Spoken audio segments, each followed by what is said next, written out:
اهلا بيكم حبايب ميدليرن في كل مكان. معاكم الدكتور طارق عبد الحميد مره تانية. بنكمل كلامنا في الكويك ريفيو الكلينيكال ميديسن، وعندي نهوت سؤال لطيف بيقول، وده بنبدا باسئله بسيطه وهنزود الليفل دلوقتي. الاولاني بسيط قوي: recurrent attacks of acute chest pain that radiates left shoulder relieved by rest. كلمه خالده يعني دي في تشخيص حاجه معينه. last less than 15 minutes الاتاك دي التيبيكال بتاعت مين؟ دي يعني يمكن تشخيص سريع جدا. سبوت دايجنوز انجينا بيكتوريس اللي هي كورونري انسفشنسي، مع المجهود بيزيد المايوكارديال اوكسجين نيدز، وفي كورونري انسفشنسي يحصل اسكيميا في وقت المجهود، تطلع ميدياتورز من الاسكيميا دي من الكاردياك ماسلز زي اللاكتيك اسيد وغيره وغيره، وتروح عامله ايه؟ الريتيشن نيرف فايبرز تعمل بين، وده اللي بيعمل لي البين اوف انجينال اسكيميك بين. وانس العين استريح، هي 15 دقيقه بتكون الايه المايوكارديال اوكسجين نيدز هديت تاني، قلت، وبقى الكوروناري فلو سفيشنت ليها، ما بقاش فيه اسكيميا تختفي. فتيبيكالي ما تستمرش اكتر من 15 دقيقه. اكتر من نص ساعه بنبدا نفكر في حاجات تانية. فتيبيكالي دي الاتاك اللي هي بتاع الانجينا. طب هنا اهوت لو الاكيوت شيست بين دي اللي ريليفد باي ريست ومدتها اقل من 15 دقيقه اسوشيتد مع الاي سي جي فايندنج الاتيه والاي كي جي فايندنج الاتيه، اي الكلام ده مظبوط؟ احنا طبعا هنا اهوت دي تيبيكال بتاع السب اندوكارديال اسكيميا، او السب اندوكارديال اريا بتبقى الماكسيمم بريشر عليها من البلاد نفسه، بريشر جوه القلب الضاغط عليها، وهي ليها ميتابوليك نيدز اعلى كمان، فهي اندر سيرتن ستريس من البريشر السب اندوكارديال اريا في المايوكارديا، وفي نفس الوقت الايه انها ميتابوليك نيدز بتاعتها عاليه جدا. فدي من اوائل الحتت اللي بتتاثر بالاسكيميا السب اندوكارديال. وشرحنا في الاي سي جي ازاي الكهرباء بتاعتها، وروحوا له موجوده الكورس كله عندنا في اليوتيوب وفي midler.us. شوفوا ازاي الكهرباء بتاعت سب اندوكارديال اسكيميا بتتخلق بطريقه بحيث بتعمل ديبريشن اوف ذا اس تي سيجمنت، الريبولاريزيشن ويحصل ديبريشن في الاس تي سيجمنت. دي بتاعت تيبيكال سب اندوكارديال اسكيميا. وممكن الانفاركشن اللي هيفرقهم ايه؟ سي بي كي ام بي فراكشن بتاع الانفاركشن، والمده الزمنيه اكتر من نص ساعه برضو بتاعت الانفاركشن. فدي السب اندوكارديال اسكيميا تيبيكال مع الاتاك اوف انجينا دي، لانها مين اللي بتيجي اساسا تيبيكالي في السب اندوكارديال ارياز. في انواع اخرى زي ما شفنا في الكارديولوجي. هنا اهوت الاجابه دي ترو، اللي هي فعلا الاي سي جي فايندنج ديبريسد اس تي سيجمنت ايه بتاعت مين؟ الانجينا بيكتوريس السب اندوكارديال اسكيميا. ودي طبعا ممكن ايه تبان بالتريد ميل الديبريشن اوف ذا اس تي سيجمنت، زائد ان العين لما يتحسن هترجع الاس تي سيجمنت لوضعها الطبيعي، لانه في البيزال كونديشن ما عندوش اسكيميا، هي بس وقت الاتاك ممكن نلاقيها دي، لكن ان بتوين الاتاكس هيبقى نورمال اي سي جي ممكن ايه نلاقيه. طب الحالة دي شيست بين ولاس اكتر من نص ساعة، الله، نبدأ نفكر في احتمال معين. ومع الاس تي الاليفيتد الكونفكس دي ممكن يروح على طول على مين؟ على الاكيوت مايوكارديال انفاركشن اللي هي الكونفكس اليفيتد اهي، ومعاها مدته اكتر من نص ساعة. يبقى دي برضو حتتين مهمين جدا في فرق التشخيص، المده الزمنيه. وطبعا نقدر نكونفيرم سي بي كي فراكشر، السي بي كي ام بي فراكشن، والانزيمز بتاع الكاردياك انزيمز عامه بتبقى عاليه طبعا. هنا اهوت الاكيوت اتاك حصلت، واحد جاله اكيوت اتاك اوف ستيتشنج تشيست بين، يعني هنا مش كراشنج بقى زي بتاع الانجينا لا، ده ستيتشنج تشيست بين that lasts اكتر من نص ساعه وافكتد باي البوزيشن بتاع العيان. يعني يجي هنا تيبيكالي يقول لك انا لما بلين فورورد كده بيتقل البين، اجي انام على ظهري او اخد نفس يزيد البين. الحاله دي تمشي مع الاي سي جي فايندنج اللي تحت. هي الحاله دي اساسا هو الستيتشنج بين ده يخليني افكر في حاجه اللي هي بيريكاردايتس. طيب البيريكاردايتس ده التهاب مستمر هيستمر اكتر من نص ساعه، يعني ما هوش اسكيميا وتخف وتروح والكلام. ثالث حاجه انه فعلا البيريكاردايتس بتبقى بتبقى ريليفد لما يلين فورورد، تبعت البيزال بارتس بتاع البيريكارديوم اللي هم انفليمد قوي بيبعدوا عن بعض مع الليننج فورورد، ويبعدوا، يقوم الستيتش الريتيشن والفريكشن يقل ويقل البين. لكن لما ينام العيان يتبططوا على بعض ويحصل مور فريكشن، تدي بين اكتر مع النوم او مع الانسبيريشن. البيريكاردايتس تزيد عشان برضو حركه الميدياسترم والبلورا حوالين المنطقه بتحركوا وتirritated، تدي مور بين مع الانسبيريشن ومع السليب، لكن تقل باي لينينج فورورد. يعني البين ده affected by the position. عمر ما الانجينال بين والانفارجن يبقى affected by position، ملهاش اي علاقه اساسا فيها. فهنا اهوت الستيتشنج بين affected by the position مستمر لانه انفلاميشن دي تمشي مع بيريكاردايتس. طب هل الاي سي جي فايندنج دي ماشيه مع بيريكاردايتس؟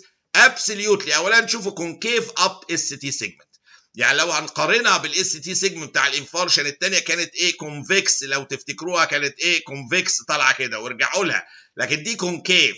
تاني حاجه بقى اللي هي يعني تحلفوا بيها انها بيريكاردايتس، شايفين البي ار سيجمنت اللي هي دهيت اللي هي من اخر البي لبدايه الار تحت البيز لاين، ادي البيز لاين اهو شايفينه، والبي ار سيجمنت ما بين نهايه البي وبدايه الار تحت الليفل ده. حاجه بسيطه جدا، ما هو الاس جي كله بسيط، حاجات صغيره هي اللي بتشخص بيها. فده تحت البيز لاين، دي سموها ديبريسد بي ار سيجمنت، دي فيرشوالي دايجنوستيك للاكيوت بيريكاردايتس، وشارحها لكم بالتفصيل في الاي سي جي والكونتينيوينج ميديكال اديوكيشن. فيبقى انا عندي هنا الستيتشنج بين اللي affected by position بيقل by leaning forward ويزيد by lying down، وفي نفس الوقت مدته مستمره اكتر من نص ساعه. طبعا مش هنلاقي المايوكارديال انزيمز غالبا عكس الانفاركشن، لكن في عده ثانيه. الاي سي جي لوحده كونكيف اس تي سيجمنت، دي تيبيكال بتاع البيريكاردايتس عشان بيغير الريبولاريزيشن باترن بتاع القلب بطريقه معينه. واهم حاجه باثوجنومونيك تقريبا اللي هي ديبريسد بي ار سيجمنت اهي، حتى ادي بي ار سيجمنت اهي ديبريسد عن البيز لاين، ادي البيز لاين همشوا مع الخط ده، وده البيز لاين وده تحته بشويه صغيره. شايفين البيز لاين اهو اهو اهو، ودي تحته شويه، دي ديبريسد اس تي سيجمنت فيرشوالي باثوجنومونيك للبيريكاردايتس. ولذا هذا الاي سي جي از تيبيكال مع الكونديشن اللي احنا واصفينها اللي هي ستيتشنج بين مطول على نص ساعه affected by البوزيشن، دي تيبيكال ماشيه مع حاله البيريكاردايتس والاي سي جي اللي شفناها. طب تيرنج شيست بين بيقطع بقى بيمزق ذات رادييتس للباك is associated مع، على طول شوفوا انا اول ما الاقي تيرنج شيست بين كده ورادييتنج للباك افكر في دايسكتنج اورتيك انيوريزم، مخي لازم يروح عليه على طول. بس في حاجات معاه بتاكد لي بقى absent peripheral pulses. طبعا ما الدايسكتنج انيوريزم دي ممكن تدخل على الفتحات بتاعه المين بلاد سبلاي للابر ليب، بتبص تلاقي peripheral pulses بدات تختفي مع الدايسكتنج انيوريزم، سد الفتح. early diastolic murmur نعم مع الدايسكتنج انيوريزم في الاورطه تدخل على توصل لحد الفالف الرينج بتاع الاورتيك فالف وتضعفها، يحصل اورتيك ريجيرش، هي توصل لحد الفالف وتويكن ات، يحصل some form of aortic ريجيرش معاها، فتلاقي نسمع الميرمر بتاع diastolic murmur بتاع aortic ريجيرش. ثالث حاجه history of hypertension، ده تيبيكال مع الدايسكتنج اورتيك انيوريزم. هو بيعملها اساسا غير اساسا هايبرتنشن وضعف في الانتيمال تير، يروح داخل البلاد بريشر العالي ده عامل هيماتوما جامده جدا، وتبدا تاكسباند وتعمل لي الدايسكتنج انيوريزم الرهيبه المرعبه اللي بتيجي بتيرنج شيست بين، absent peripheral pulses، وايرلي دايستوليك ميرمر على الاورتيك فالف، ومعاها هيستوري اوف هايبرتنشن. كل دول يمشوا مع تشخيص مين في حالات الشيست بين؟ الدايسكتنج اورتيك انيوريزم. ودي صورتها هي كباثولوجي احد الصور بتاعتها.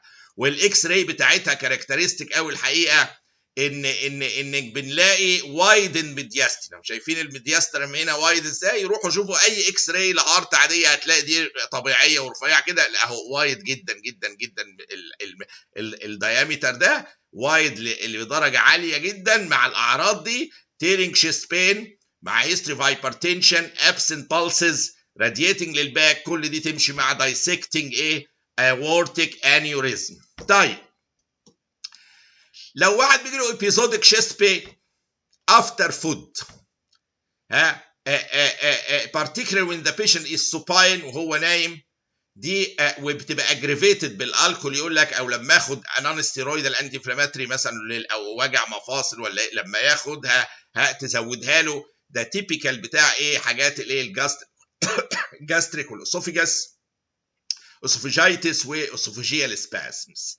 فلما يبقى في عندي اسوفيجايتس او اسوفيجيال سباسم او ريفلكس، الحاجات دي كلها ممكن تعمل لي شيست بين بعد الفود، والعيان ده الشيست بين بتاعه يزيد عليه وهو سوباين ويبقى اجريفيتد بالالكول طبعا للاريتيشن والنون ستيرويدال انتي انفلاماتري، سواء من دايركت اريتيشن او من انهبيشن للبروستاجلاندز وبتزود اتش سي ال يقوم تزود الريفلكس والاسوفيجايتس.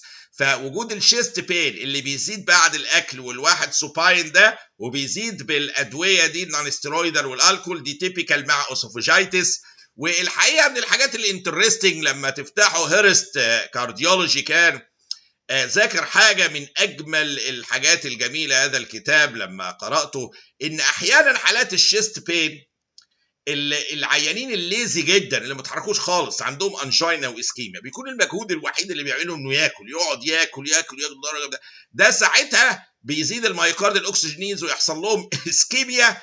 مش مع المجهود، ما هو اصلا ما بيعملش مجهود، ما بيتحركش من العربيه اللي مش عارف ايه الاسانسير لكذا، فتلاقي المجهود الوحيد اللي بيعمله عيال انجينا. انا بتكلم على حاجه تانية، هو الاكل الجامد، يقوم تجي له الاتاكس بعد الاكل، نفتكرها اسوفوجايتس، نفتكرها جاسترو انتستينال، وهي حاله انجينا، بس العيان ده ما بيعملش اي مجهود اخر عشان يشتكي لكم انه لما بيعمل مجهود ويجري ورا الاتوبيس، ده ما بيجريش ولا اتوبيس، ده قاعد في العربيه لكذا للاسانسير، ما بيتحركش تقريبا، ما بيعملش مجهود. المجهود الوحيد اللي ساعات بيعمله ان هو ياكل اكله تقيله قوي فيجي لهم اتاك الانجينا والاسكيميا بعد الاكل، نفتكرها جي اي تي اسوفيجاس ريفلكس، وهي حاجه تانية خالص.